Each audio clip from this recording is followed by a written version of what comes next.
ஆண்டவர் நாம் ஜெபித்து அந்த இடத்துல அற்புத அடையாளங்கள் நடக்க வேண்டும் என்று சொல்லி அவர் விரும்புகிறார். அப்பொழுதுதான் தேவனுடைய ராஜ்யம் சீக்கிரமாய் விரிவாக்கப்படும். தேவ ராஜ்யம் விரைவிலே கட்டப்படும். பிரியமானவர்களே, நீ விசுவாசித்தால் தேவனுடைய மகிமை காண்பாய் என்று வேதவசனம் சொல்லுகிறது. நம்ம விசுவாசிக்கும் பொழுது அது அப்படியே நடக்கும். உன் விசுவாசத்தின்படி உனக்கு ஆக கடவுது என்று வேதவசனம் சொல்லுகிறது. பிரியமானவர்களே, பாருங்க, ஒரு சின்ன வலி வந்துட்டாலும் 30 வருஷம் விசுவாசி கூட பாஸ்டர்கிட்ட போயிட்டு, பாஸ்டர் ஐயா ஜெபம் பண்ணுங்க, எனக்கு இடுப்பு வலிக்குது, எனக்கு முதுகு வலிக்குது, எனக்கு ஜெபம் பண்ணுங்க, என் மேல கைய வைங்க, தயவு செஞ்சு கைய வச்சு ஜெபிங்க, பாரப்படுங்க அப்படின்னு சொல்லி போய் நம்பி நிக்கிறோம் பாருங்க.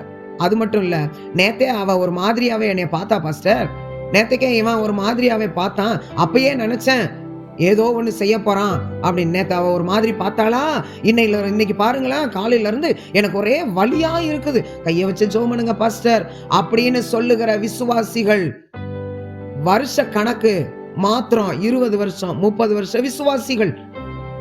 ஆண்டவரோடு அந்த அளவுதான் நம்முடைய நெருக்கம் இருக்கிறது. பிரியமானவர்களே,